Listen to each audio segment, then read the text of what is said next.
Oke, selamat datang buat rekan-rekan mahasiswa statistik multivariat.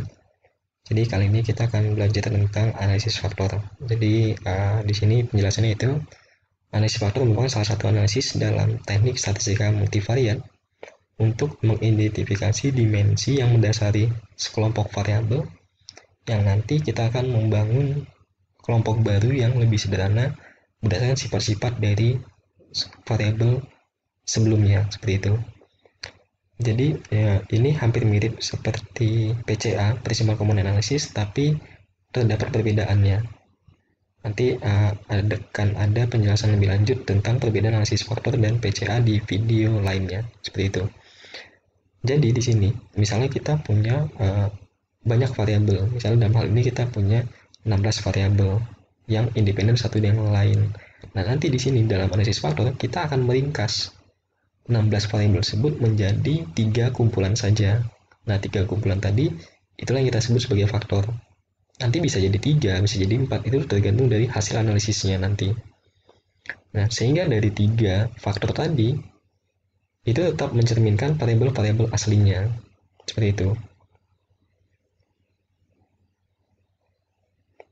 Nah, di dalam analisis faktor di sini pengelompokan variabel-variabel menjadi faktor atau kelompok baru tersebut itu berdasarkan dari korelasinya. Jadi sekumpulan variabel yang mempunyai korelasi yang dekat atau yang tinggi di situ akan membentuk sebuah variabel baru yang disebut sebagai faktor. Sehingga nanti misal terbentuk 3 faktor, artinya korelasi antara ketiga faktor tadi itu rendah seperti itu atau tidak saling berkorelasi lagi. Nah, analisis faktor ini sering sekali digunakan juga uh, untuk uji lanjutan.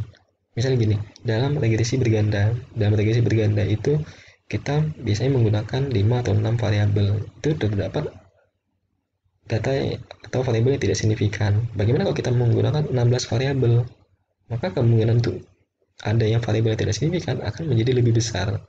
Nah, ketika di dalam regresi berganda, ketika ada variabel yang tidak signifikan, maka kita harus mengeluarkan atau tidak memakai variabel yang paling tidak signifikan sampai ditemukan model yang signifikan semuanya. Artinya kita membuang data variabel tersebut. Nah, kalau di analisis faktor tidak. Kita hanya mereduksi data tersebut menjadi sekumpulan variabel baru atau faktor. Kemudian dari misal kita temukan 3, maka 3 itulah yang kita sebut sebagai X1, X2, dan X3 yang akan kita lanjutkan ke analisis regresi berganda. Nah, analisisnya bisa banyak, bisa analisis regresi berganda, analisis diskriminan, dan sebagainya, seperti itu. Sehingga informasi di data-data variabel yang sebelumnya tadi di regresi berganda tidak signifikan itu hilang bila dibuang, di analisis faktor dia tetap digunakan sehingga variabel itu uh, tetap dianalisis dalam statistik multivariat. Jadi secara ringkasannya adalah tujuan analisis faktor yaitu meringkas data nantinya, yaitu mengidentifikasi adanya hubungan antara variabel dengan melakukan uji korelasi. Kemudian yang berikutnya adalah mereduksi data. Jadi setelah dilakukan korelasi, kita akan mereduksi data variabel menjadi variabel set baru yang dinamakan sebagai faktor. Seperti itu. Nah, asumsi yang harus dipenuhi pada analisis faktor, ya ini ada beberapa hal. Ya sebelumnya kita, kalau misalnya data yang berupa persepsi, ya kita harus menguji dia validitas dan reliabilitas. Kemudian kita uji juga untuk data outlier, data missing value, dan normalitas data. Nah, kalau di analisis faktor ada tambahannya lagi. Kita nanti akan melihat nilai korelasi antar independent variable, seperti itu. Kemudian ada melihat korelasi parsialnya bagaimana melalui anti-image correlation. Kemudian kita juga ingin melihat seberapa layak besar sampel yang kita gunakan menggunakan uji Bartlett test of staticity seperti itu. Ya, asumsi yang berikutnya itu normalitas. Itu. Kemudian ada juga beberapa tahapan yang harus dilakukan. Misalnya variabel-variabel yang kita gunakan sangat bervariasi dalam satuan. Misalnya ada data yang berupa gaji, nah itu datanya ratusan ribu. Kemudian ada juga data atau variabel yang bernama jumlah anak misalnya. Artinya dia berupa satuan. Karena variabel itu bervariasi dalam satuannya, maka alangkah lebih baik kita lakukan transformasi. Transformasi dengan standarisasi seperti itu. Prosesnya di SPSS adalah dengan memilih menu analyze, deskriptif statistik, dan deskriptif. Kemudian aktifkan save standardized value as variable, sehingga nanti akan muncul di data variabel baru dengan huruf depannya adalah Z. Itulah data yang sudah distandarisasi. Kemudian bagian kedua yaitu menguji variabel yang layak diikutsertakan dalam model. Kemudian selanjutnya adalah lakukan proses faktorisasi. Kemudian nanti dari faktor yang terbentuk kita interpretasikan. Kalau kita masih ragu, kita lanjutkan ke rotasi matriks seperti itu. Rotasi matriks ini ada orthogonal rotation maupun oblique rotation. Dan di sini masih banyak sekali yang bisa kalian buat menjadi skripsi, karena materi ini juga masih sedikit yang menjadikan skripsi oleh senior kalian. Seperti itu. Setahu saya masih Varimax yang sudah membahas. Kemudian dari faktor yang sudah terbentuk, kita akan melakukan interpretasi faktor. Seperti itu. Bisa memberikan penamaan atas faktor yang terbentuk, ataupun hal yang lainnya. Kemudian yang keenam, ini adalah validasi faktor. Ini menjadi hal yang tidak wajib ya untuk validasi faktor, karena validasi faktor ini adalah membagi data menjadi dua. Nah, kemudian kita tes apakah data yang pertama dengan data yang kedua menghasilkan faktor yang sama, seperti itu. Tapi ini tidak wajib untuk bagian ke-6. Kemudian ya bagian ke-7, ini juga bila diperlukan, kita akan membuat suatu faktor score yang akan nanti dilanjutkan ke analisis regresi ataupun analisis diskriminan dan beberapa analisis statistik lainnya seperti itu.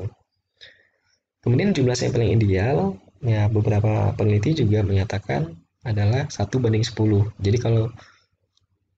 Jadi satu variabel itu seharusnya ada 10 responden atau 10 data. Jadi kalau kalian menggunakan 20 variabel, maka kalian harus punya 200 objek data seperti itu. Nah, ini adalah pemodelan analisis faktornya. Ini adalah faktor yang pertama. Ini diperoleh dari bobot variabel terhadap faktor. Kemudian ini adalah variabel pertama. K adalah jumlah variabelnya. Nah, untuk penentuan jumlah faktor yang optimal, kita bisa menggunakan beberapa cara.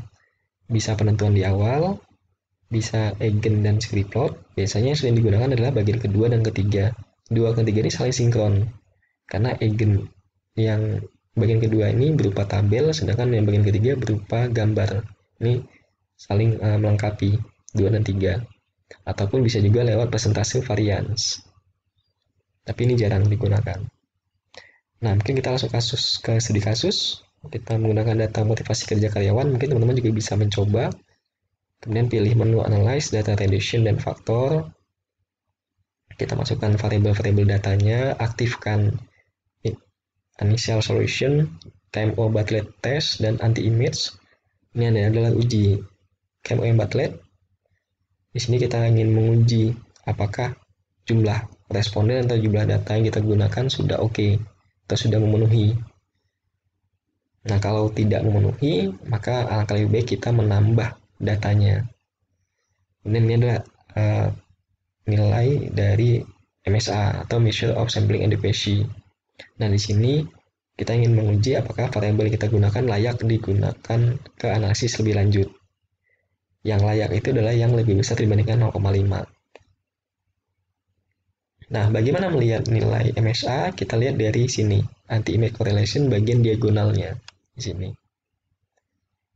Nah, di sini diperoleh bahwa ada 3 variabel yang tidak layak. Artinya bukan 3-3 ini kita buang, tapi kita buang terlebih dahulu yang paling tidak layak. Artinya di sini yang paling tidak layak, maaf, ada 4 ternyata. Yang paling tidak layak adalah aman di sini. Sehingga variabel ini kita keluarkan dari model, kemudian kita ulang analisisnya, kita cek lagi. Nah, ini ya, pengujian ulang, kita keluarkan variabel aman, kita tes lagi MSA-nya, masih ada, ulang, masih ada di bawah 0,5, ulangi lagi, buang lagi, sampai seluruh variabelnya di atas 0,5. Nah, ini yang sudah di atas 0,5. Ada variabel rekan, maju, atasan, jam kerja, fasilitas, kondisi, dan jenis. Seperti itu. Ini yang kita gunakan untuk analisis faktor selanjutnya. Nah, kita lanjutkan lagi. Nanti bagian extraction kita aktifkan unrotate, script load, eigenvalue nya 1. Itu ini kalian bisa ikuti bagian rotationnya. Nanti bisa, bila ada keraguan kita menggunakan Varimax. Ini yang standarnya pakai Varimax. Displaynya kalian bisa centang rotate solution dan loading plot. Nah, ini adalah outputnya bagian commonality. Nah, ini adalah nilai varians masing-masing variabel dalam menjelaskan faktor yang berbentuk. Artinya di sini yang paling besar adalah variabel fasilitas sebesar 76,9. Nah, ini adalah nilai eigenvalue-nya. Jadi yang komponen yang terbentuk adalah 2, karena 2 masih di atas 1. Kalau 3 dia di bawah 1. Jadi nanti kita menggunakan 2 faktor. Nah, kalau kita melihat dari script plot juga sama. Kalau kita ambil adalah 2, karena yang ketiga sudah di bawah 1. Nah, disinilah kita menentukan variabel-variabel itu masuk ke faktor yang mana. Apakah faktor pertama atau faktor kedua. Jadi kita membandingkan tanpa melihat negatifnya, atau kita melihat nilai absolutnya. Nah, jadi kalau variabel rekan, dia masuk ke komponen kedua. Variabel maju, dia masuk ke komponen pertama. Atasan masuk ke komponen kedua. Saya ingatkan sekali lagi, nilai absolutnya. Kemudian variabel jam kerja dan jenis ini belum diketahui masuk di mana. Karena di bagian awal, ketentuan masuk komponen apa itu adalah ketika dia di atas 0,5. Sedangkan jam kerja, dia di komponen pertama di bawah 0,5, di komponen kedua juga di bawah 0,5. Jadi kita masih ragu. Sedangkan di jenis juga begitu. Kedua-duanya di atas 0,5, sehingga kita masih ragu. Nah, karena kita ragu, maka kita melanjutkan dengan melihat dari rotate komponen matrix. Nah, penjelasan yang tadi ada di ini ya, slide ini. Nah, di komponen matrix kita tidak ada penentuan apakah dia di atas 0,5 atau tidak. Kita hanya melihat dari nilai absolut terbesar saja. Maka variabel rekan ini masuk di komponen kedua. Maju adalah komponen kedua juga. Atasan komponen kedua, seperti itu, dan selanjutnya. Nah, nanti yang tanda negatif ini akan berguna untuk arah linearitas antara variabel dengan tujuan analisis, seperti itu. Itu tanda negatif. Gunanya nanti ada selanjutnya penjelasannya. Nah, ini kesimpulannya. Jadi, faktor pertama atau komponen pertama terdiri dari jam kerja, fasilitas, dan jenis. Ya, mungkin kalian bisa beri nama di situ adalah faktor keunggulan perusahaan. Artinya di sini, ada sekelompok karyawan yang termotivasi untuk bekerja lebih giat disebabkan jam kerja, fasilitas yang ada di perusahaan, dan jenis pekerjaan yang dilakukan. Nah, karena kita menggunakan skala 1-4, nah, di sini kalau kita semakin besar, maka dia akan menjadi positif. Seperti itu. Maka artinya semakin jam kerjanya itu baik, ini fasilitasnya semakin baik yang diberikan oleh perusahaan, maka pekerja itu akan semakin termotivasi dalam bekerja. Faktor 2 ini terdiri dari rekan, maju, atasan, dan kondisi. Maka bisa disebut sebagai faktor hubungan atau relasi. Nah, ini interpretasinya. Di sini ada yang unik. Di sini ada bagian yang negatif, seperti itu. Di sini variabel tekan, dia nilai korelasi negatif. Nah, di sini mungkin karena kita terlalu rajin membantu kawan, artinya kita ya capek atau terganggu dalam pekerjaan. Sehingga kalau kita semakin banyak membantu kawan, malah tidak memotivasi kita dalam bekerja, seperti itu. Jadi itu tanda negatif itu malah kebalikannya. Seperti itu. Ini validasi faktor, tidak kita lakukan. Saya tidak perlu menjelaskan, tapi bisa kalian coba. Kemudian ini adalah proses untuk membuat faktor scores. Mungkin bisa kalian lanjutkan ke uji regresi atau analisis diskriminan. Bisa kalian lakukan prosesnya. Nanti akan muncul ini adalah X1 dan X2 yang akan dilanjutkan ke regresi berganda, seperti itu. Mungkin itu saja dari saya tentang analisis faktor. Terima kasih.